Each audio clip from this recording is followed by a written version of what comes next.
ہم سب کی حفاظت عطا فرمائے۔ تھوڑی سی زندگی ہے تو ہم اللہ کی مان لیں، جو وہ بات ہے جو اللہ نے ہمارے فائدے کے لیے ہمیں بتائی ہے، ہمیں اللہ اور اس کی بتائے ہوئے رسول کے بتائے ہوئے راستے پر چلنا ہے۔ جو ہمیں جس چیز سے ہمیں روکا گیا ہے اس نقصان سے ہمیں بچنا ہے۔ رمضان جو ہے یہ بخشش کا مہینہ ہے۔ رمضان سال کے 12 مہینوں کے نام جو تھے وہ عربوں نے رکھے، اور 12واں مہینہ جو تھا وہ اللہ نے رکھا، شہر الرمضان۔ رمضان کا مطلب کیا ہے؟ جلنا، جلنا یعنی کہ جلنے اور روزے رکھنے کا کیا تعلق ہے کہ جب کوئی مومن روزہ رکھتا ہے تو اللہ اس کے سارے پچھلے گناہوں کو جلانا شروع کر دیتا ہے۔ اور اس کیسے جلانا شروع کر دیتا ہے؟ اس کی جو بھوک کی وہ ہوتی ہے آگ، اس آگ سے جلانا شروع کر دیتا ہے۔ جب ایسی پہلا آئے گا، دوسرا، تیسرا، پھر چوتھا، جو یعنی کہ جو لاسٹ روزہ ہوگا تو ہمارے سارے گناہ جتنے بھی ہوں گے وہ سارے گناہ جل کر راکھ ہو جاتے ہیں، وہ بالکل پاک ہو جاتا ہے۔ اور اگر اللہ سبحانہ و تعالیٰ ہر کسی کو شب قدر نصیب فرما دے، یعنی کہ جو 5 راتیں فرمائی ہیں، ایک تو ضرور ہوگی اس میں، تو اس میں جاگ لیں تو 80 سال سے زیادہ کی عبادت اس کی پوری ہو جائے گی۔ اور 4 آدمی وہ جن کا کوئی عمل قبول نہیں ہوتا رمضان میں، جو سب سے پہلا ہے وہ ہے ماں کا نافرمان، ایک مستقل شراب پینے والا، شراب کا عادی، ایک رشتہ داروں سے لڑنے والا، ایک وہ انسان جو کسی کے لیے دل میں نفرت رکھتا ہو۔ یہ 4 جو انسان ہوتے ہیں ان کے روزے جو ہوتے ہیں ختم ہو جاتے ہیں۔ اور شب قدر میں کوئی جاگ رہا ہے یا کوئی سو رہا ہے تو اللہ سبحانہ و تعالیٰ سب کی بخشش کر دیتا ہے، صرف ان 4 انسان کو چھوڑ کر، وہ یعنی کہ ماں باپ کی نافرمانی کرنے والا، شراب کا مستقل عادی، اور رشتہ داروں سے جھگڑنے والا، اور دوسروں کے لیے نفرت۔ انسان والدین کو اتنا زیادہ تنگ کرے کہ ان کا دل جو ہے وہ ٹوٹ جائے۔ اپنے لیے اللہ سبحانہ و تعالیٰ نے کہا ہے کہ نافرمانی، اور والدین کے لیے کہا ہے کہ دل کو چیر کر رکھ دینا، دل کو چیر کر رکھ دینا۔ اللہ کے واسطے اپنے ماں باپ کہنا مانو، اور جو وہ کہے ان کے کہنے پر چلو، ان کا دل نہ دکھاؤ، ان کی اگر وہ گالی بھی دے رہے ہیں تو وہ بھی سہ لو، اور ان کا میٹھا پن بھی سہ لو، تو آپ کے لیے جنت جو ہو جائے گی واجب ہو جائے گی۔ یہ چاہے کہ اس کی زندگی لمبی ہو جائے اور اس کا رزق بڑھ جائے، تو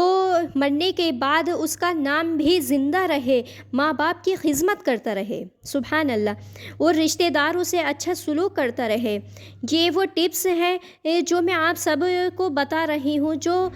ہم اپنے نبی پاک صلی اللہ علیہ وسلم کی زندگی سے بتا رہے ہیں۔ نبی پاک صلی اللہ علیہ وسلم نے ارشاد فرمایا کہ میں تمہیں کچھ ایسی چیزیں بتاتا ہوں کہ جس سے تمہاری زندگی جو ہے وہ خوشحال رہے، اور آگے آپ کی مرضی ہے، آپ سارے بھائی بہن جو ہیں آپ لڑے ہوئے ہو تو صلح کر لو، بھائی بہن لڑے ہوئے ہیں، میاں بیوی لڑے ہوئے ہیں، میاں بیوی جو لڑ کر اگر صلح کر لیں تو اللہ سبحانہ و تعالیٰ ساری گناہ معاف فرما دیتا ہے۔ شیطان جو ہے روزانہ اپنی اسمبلی لگاتا ہے، یعنی کہ اپنے سارے جو اس کے گروپ کے ہوتے ہیں انہیں ساروں کو اکٹھے کرتا ہے، تو ان سے پوچھتا ہے کہ ہاں بھائی کیا کر کر آئے ہو، تو وہ یہ کہتا ہے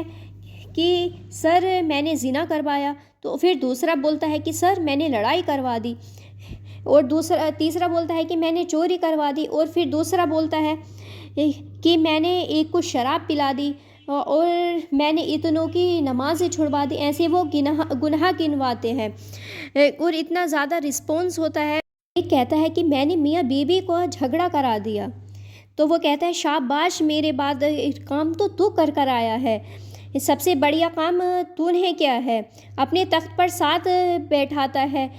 تو وہ کہتا ہے کہ پاگلوں، ان کا بوس جو ہوتا ہے شیطان کا، وہ کہتا ہے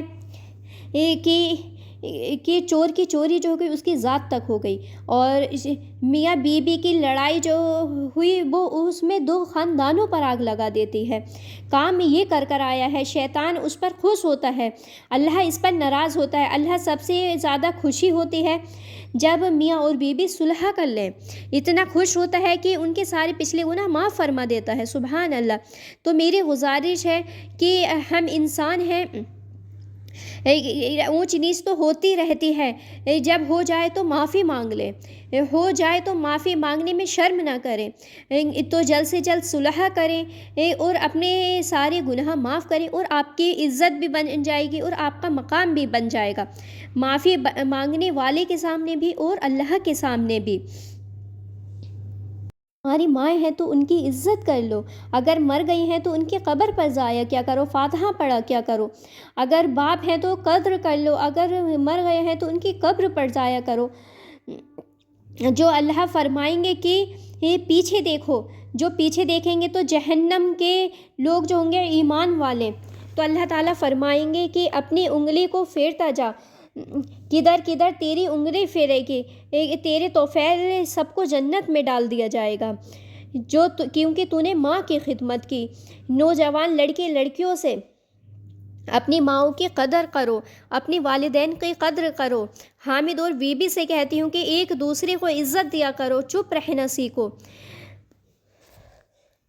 اس دنیا کے بندے بندیاں، بوڑھے بوڑھے، نوجوان سب تیرے سامنے ہاتھ اٹھائے ہوئے کھڑے ہیں، اس